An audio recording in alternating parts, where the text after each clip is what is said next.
Nosso querido Brunão Cuteleiro. Fala Petri, fala Caião, fala Thiago, beleza? Cara, primeiramente eu queria dizer que eu tô muito feliz por ver o nosso nicho representado nos podcasts, cara. Eu espero que o Thiago seja convidado para uma caralhada de podcast, porque eu vou ouvir absolutamente todos. A minha questão é a seguinte, tá? Eu, como um cara que fabrica facas e espadas, eu vejo que o pessoal, principalmente o pessoal mais novo, ele não tem muita noção de combate, tá? E os caras acabam pedindo coisas absurdas pra gente, tá? Tipo espadas de anime, essas porcaria que acabariam pesando muito, tá? Eu queria que o Thiago falasse um pouco sobre o peso, principalmente das espadas, num contexto histórico. Até que ponto, até que peso chegavam as espadas, as mais pesadas, tá? Só para o pessoal ter uma noção de como 5 quilos, por exemplo, numa espada já é muito, já é muita coisa. Então eu queria que ele falasse um pouquinho sobre isso. Valeu, pessoal! Pô, legal, legal. Eu gostei muito da parte do que ele falou nessas merdas de anime. Não, porque assim, realmente anime distorce. É aquilo que a gente tava falando ainda há pouco. Querendo ou não, essas mídias acabam passando pra gente uma ideia que não é real, mas acaba fazendo a gente comprar a ideia. Principalmente porque a gente está aprendendo alguma coisa ali, né? E a gente acaba pegando como sendo verdade. E animes realmente, a ideia de anime já deveria mostrar pra galera que não tem nada de real. Mas é a prova principal pro pessoal ver que existe uma influência negativa pro aspecto histórico e tem que saber separar mesmo. Nem todo mundo que vê essas coisas acha que é só brincadeira, né?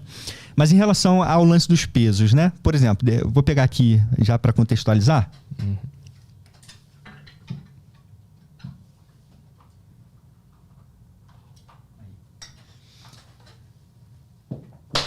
Então, essa aqui é uma espada de cavaleiro, que a gente chama, né? É uma Knightly Sword, em inglês. Ou Arming Sword também, que é um outro tipo de nomenclatura, né? É uma espada de uma mão só. Essa espada aqui é uma espada de uma mão. E essa espada aqui, ela tem 71 centímetros de lâmina, ela tem 9 centímetros de empunhadura, tem essa guarda aqui e tem um pomo, né? Então, assim, essencialmente a gente tem uma espada aqui de 1 quilo. Essa espada aqui, ela tem 1,1 kg. Essa espada, tá vendo? É uma espada, assim, altamente usada na Idade Média. Ela foi usada durante toda a Idade Média. Esse tipo de espada de cavaleiro que a gente chama, né? Agora, se você parar pra analisar... Até dei uma cortadinha aqui, ó, tá vendo? Não é de brincadeira, não. Cara, tá afiada mesmo. Ela tá afiada. É porque é uma réplica, né? É uma réplica mesmo certinha. Então, essa aqui tem 1,1 kg. As espadas longas... Isso porque ela é um pouquinho mais pesada do que o ideal. O ideal era ela não passar de 1 quilo. Esse seria o ideal. As espadas longas, que foram as espadas, vamos dizer, essencialmente mais usadas depois do século XIII, início do século XIV, elas passaram a ter, em média, de lâmina, entre 90 e 100 centímetros, né? Ou seja, mais ou menos 1 metro. 1,10 m, podia chegar até 1,10 m. E essas espadas longas, em média, tinham 1,3 quilos. Então, veja, uma espada longa, na sua maioria, tinha essencialmente 1,3 kg. Tem muitos artigos que falam sobre isso. Claro, poderiam ter espadas um pouco mais pesadas? Sim. Tinham as montantes, né? Outras espadas que aí já vieram mais tarde, fora da Idade Média, né? Século XVI. As Zweihanders alemães, que eram também grandonas, tipo essas montantes. As espadones italianas, que elas eram maiores. Mas na Idade Média, até a queda de Constantinopla, 1453, essencialmente eles usavam espadas que não passavam de 1,5 kg. Não passava disso, era raro. Poderia ter, sim, mas deveriam ser espadas mais de ornamento do que espadas práticas. Então, 3 quilos, cara. Eu vi, alguém me mandou, Petri, agora eu não me lembro, cara. Algum inscrito me mandou um vídeo de alguém, algum podcast falando de 5 quilos. Aí eu até brinquei com a galera no vídeo que eu fiz respondendo perguntas dos inscritos. zoando. Tenta tirar um saco de arroz das costas. 5 quilos. Se não dá pra tirar... Se não dá pra tirar da prateleira do mercado, já é difícil. Aí eu peguei um saco de arroz, pedi pra minha esposa pegar um saco de arroz lá, ela pegou um saco de arroz. Que, galera? Tem como isso? Não dá assim, mas não dá pra você tirar uma espada de 1 quilo e pouco e não dá mais de 5 quilos. Então, assim, não existe essa possibilidade. De maneira prática, a gente está falando de pessoas inteligentes, né? Então, imagina... Sente o peso aqui, Petri. Dessa aqui, ó. Tá vendo? Ó. Ela tem um peso razoável, que você consegue se movimentar, não é? Mas pra ter agilidade, o cara tem que treinar muito com isso aqui. Né? Perfeito, mas a gente está falando justamente disso, de soldados treinados, né? Cavaleiros treinados. Então, para uma pessoa conseguir lidar bem com uma espada dessa, ela tinha que ser treinada, né? Claro. Mas 1,3 kg, ou 1,1 kg, como é o caso dessa aí, se você treinar um pouco, você vê que você consegue empunhar com tranquilidade, né? E é 1 quilo distribuído fora do teu centro de gravidade também, né? Ele vai pra lá. Exatamente. Por mais que aqui esteja mais pesadinho, né? Mas é... Sim, o ponto de equilíbrio dela, né? Então, assim, a gente tem espadas bem feitas, né? E espadas pensadas para o campo de batalha. Uma espada de acima de 2 quilos não era pensado para o campo de batalha. Pelo menos não como uma das armas mais importantes, né? Como era o caso das espadas. As lanças, espadas, elas tinham que ser funcionais. Então, respondendo aí a pergunta do nosso amigo, espadas de anime... É assim que elas devem ser encaradas, tá? Como espadas de anime. Com risada. Então, assim, se é pra fazer espada, né? De maneira geral, ela tem que obedecer o padrão, né? E um padrão geral, também não podemos ser dogmáticos, mas de uma maneira geral e funcional no campo de batalha, 1,3 kg, 1,5 kg, acho que é muito. E ficava... Onde que ficava, se não era nas costas? Era no bolsinho aqui do lado? Isso, geralmente eles usavam aqui. Aí tem a bainha, né? Geralmente eles usavam...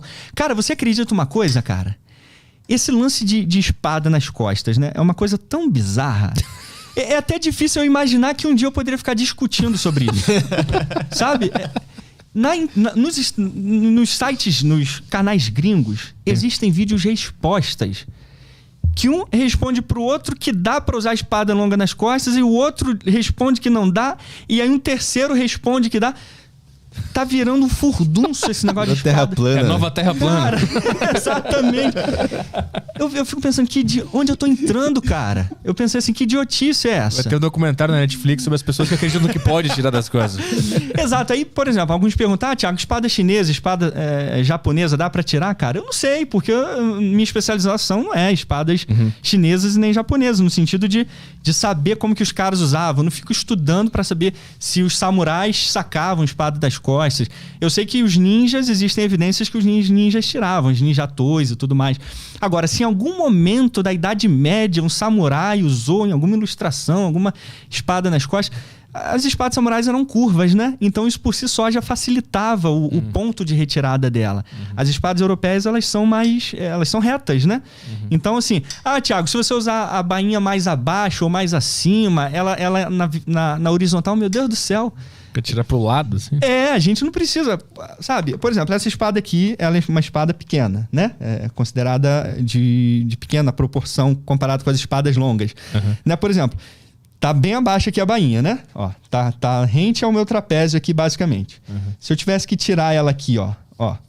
Travou já. Ó, olha aqui. Eu tô esticando. Eu vou conseguir tirar, porque ela é uma espada pequena. Mas olha como eu já tive que esticar bem meu braço aqui.